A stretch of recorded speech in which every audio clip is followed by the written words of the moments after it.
네, 12월 9일 월요일이죠. 자, 오늘은 또 어떤 종목이 고민되실까요? 바로 물어보도록 하겠습니다. 자, 오늘 사연의 제목은 암울한 시장, 그래도 믿는 방산주의 미래입니다. 안녕하세요. 저는 32살 사무직 직장인 투자자입니다. 저는 최근 방산주에 대한 관심으로 이 주식에 투자를 하게 됐습니다. 평소 주식 투자에 관심이 많았던 저는 최근 지정학적 불화원과 이 글로벌 방산 시장의 변화를 주목하고 있었습니다.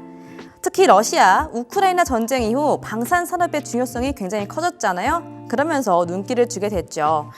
그중에서 제가 매수한 종목은 바로 한화 에어로스페이스인데요. 제 매수가는 32만 7천 원, 비중은 20%입니다. 근데 최근 방산주들이 정말 심각한 하락세를 보이고 있어서 고민이 깊어지고 있습니다. 제가 가진 한화 에어로스페이스의 주가도 계속해서 하락하고 있고요. 방산 예산 삭감 우려와 글로벌 경쟁 심화로 투자자들의 불안감이 더욱더 커지고 있습니다. 특히 이번 계엄령으로 국내 시장 진짜 암울해진 것 같아요. 그럼에도 불구하고 저는 한화 에어로스페이스의 방산 기술력과 수출 잠재력을 믿고 있습니다. 국방 현대화 프로젝트와 해외 방산 수출 다각화 전략이 긍정적일 것으로 보고 있거든요. 쌤 정말 묻고 싶습니다. 앞으로 방산주 전망 어떻게 보실까요? 지금 주가 하락이 투자 기회일지 아니면 보다 더 큰 하락을 예고하는 신호일지 굉장히 궁금합니다. 답변 주세요라고 사연을 주셨어요. 그쵸. 이 계엄 선포 후폭풍으로 지금 방산주의 타격이 좀 굉장히 큽니다. 사실 그간 저희가 그나마 긍정적으로 보던 섹터 중에 하나였는데 이번 선포 이후의 시장을 다시 한번 좀 짚어드리면 좋을 것 같아요. 방산주 지금 시점부터 좀 어떻게 보실까요? 네, 일단은 뭐 중장기적인 관점으로 먼저 말씀을 드리자면 네. 저는 긍정입니다. 네, 그래서 지금 뭐 방산주들 같은 경우에는 뭐 사실 뭐 여러 가지 노이즈들이 좀 있기는 합니다. 근데 제가 봤을 때는 그런 우려들을 좀 과도하지 않을까라는 생각을 하는 부분이고, 일단은 뭐 단기적인 흐름으로 좀 먼저 말씀을 드리자면 사실 이제 방산주들 전반적으로 특히 한화 에어로스페이스 같은 경우에도 주가를 한번 보시게 되면은 정말 쉼없이 달려왔습니다. 지난 21년도부터 시작을 해서 계속적인 우상향 흐름을 이어졌고, 또 24년, 그러니까 올해 들어서는 특히나 더 상승폭이 좀 가팔라지는 그런 모습들을 좀 보였습니다. 그래서 제가 최근 들어서 계속적으로 말씀드렸었던 부분이 지금 이제 신고가 영역에 있는 종목들은 사실 조금 조심하셔야 된다라고 계속적으로 말씀을 드렸죠. 그래서 지금 이런 악재들이나 이런 것들을 핑계 삼아서 지금 조정을 만든다라고 생각을 하거든요. 그런데 결과적으로 봤을 때 이제 실적이나 이런 측면으로 봤을 때는 충분히 상승 여력이 남아있는 기업이라고 생각을 합니다. 그래서 일단 중장기적인 관점으로 좀 접근을 한다, 계속적으로 모아가실 생각이라면은 저는 충분히 가능하다라고 먼저 말씀을 드리고 싶고, 근데 지금 다만 단기적으로 봤을 때 이게 조정폭이 어느 정도로 커질지는 지금 솔직히 확답을 드릴 수가 없는 상황입니다. 그래서 지금 이 불안한 장세가 일단 불안한 정세가 언제 좀 안정화가 될지가 사실 가장 중요한 포인트라고 생각을 하거든요. 그래서 일단은 그 점 참고하시고, 단기적으로 일단 봤을 때는 25만 원 구간이 좀 지지 역할을 좀 해줘야 되는 가격대라고 생각을 합니다.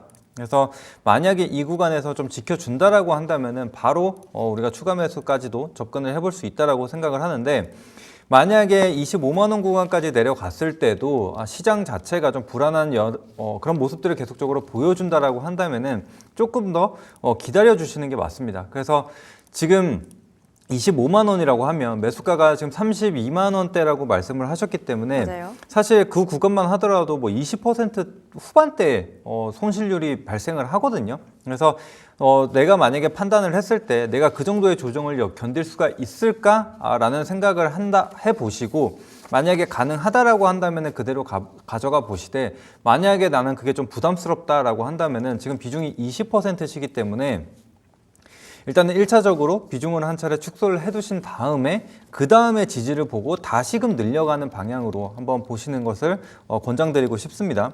그래서 그 부분 참고하시고, 일단은 상단으로 봤을 때는 지금 31만 5천 원 구간 정도는 올라와 줘야 다시 이 추세가 좀 안정화가 됐다라고 좀 판단을 할 수 있는 가격대거든요. 그래서 만약에 단기적으로 시장이 빠르게 좀 안정화에 접어들면서 반등이 나온다라고 한다면은 그 점 좀 참고하시고, 그러니까 31만 5천 원 구간 회복 참고하시고 가시면 될 것 같습니다. 근데 이제 중장기적으로 봤을 때는 충분히 40만 원대 구간에 올라올 수 있다라고 저는 생각을 하거든요. 그래서 이런 방산주들 같은 경우에는 중장기적인 관점, 그러니까 이렇게 실적이 뒷받침이 되는 기업들 같은 경우에 차근차근 좀 모아가시는 방향으로 생각을 해주셔도 될 것 같습니다. 그래서 지금 이 계엄령, 그러니까 비상계엄과 관련돼서 뭐 국가의 신뢰 물론 떨어졌을 수는 있습니다. 지금 그래서 뭐 지금 방문하기로 돼 있었던 뭐 그런 일정들이 지금 좀 취소가 되는 혹은 연기가 되는 그런 부분들도 발생을 하기는 했습니다. 근데 제가 봤을 때는 그래도 좀 단기적인 부분이라고 생각을 하거든요. 그래서 물론 이제 국내 부분으로 봤을 때는 굉장히 좀 큰 부분이라고 생각을 하지만 지금 다른 국가에서 물론 국가에 대한 이미지가 좀 안 좋아졌을 수는 있으나 지금 정말 실제로 막 전쟁이 좀 발발을 했다거나 뭐 그런 수준은 아니라고 생각을 하거든요. 그렇죠. 그래서 이런 기업에 대한 신뢰까지 모두 다 저버리고 내가 이 국가의 뭐 방산 부분들을 내가 수입을 하기에는 어렵다라고 좀 판단할 정도까지는 아니지 않을까라는 게 이제 제 개인적인 생각이거든요. 그래서 지금 아직까지는 좀 불안한 부분들이 있지만 그것들이 좀 연기가 됐을 뿐 충분히 다시 계약을 좀 이어갈 수 있다라고 저는 생각을 하는 부분이기 때문에 충분히 가져가 보셔도 될 것 같다 이렇게 말씀드리고 싶습니다. 알겠습니다. 자, 방산주 일단 짚어주셨는데 우선 중장기적으로는 바로 여전히 긍정이다라고 확답을 주셨어요. 상승 여력이 남아있는 거는 분명해서 계속 모아가는 거를 추천은 드리되 지금 이슈로 이 하락의 조정폭이 얼마나 깊어질지는 사실 미지수입니다. 이게 좀 걱정이기는 해요. 다만 이번 조정은 길게 가지 않고 단기적일 것이다 라고 말씀 주셨어요. 국가에 대한 신뢰도는 좀 흔들렸지만 좀 많이 흔들렸죠. 그렇지만 이 기업에 대한 실적이라든지 이 기업의 자체에 대한 신뢰도가 흔들린 건 아니라서 단기적으로 좀 지켜봐 주시고 반등 한번 기대해 보시면 좋겠습니다. 자, 우선 그래서 1차적으로는 비중 축소하는 것도 좀 권장을 해드렸고요. 25만 원 손절가 라인으로 지켜내는지 체크해 주시고 31만 5천 원 구간도 회복을 하는지 체크해 주라고 하셨어요. 그리고 중장기적으로는 40만 원 목표가 제시해 드렸으니 이 점 체크해 보셨으면 좋겠습니다. 자, 방산주 담으셨던 우리 사연자분께 도움이 되셨으면 좋겠습니다.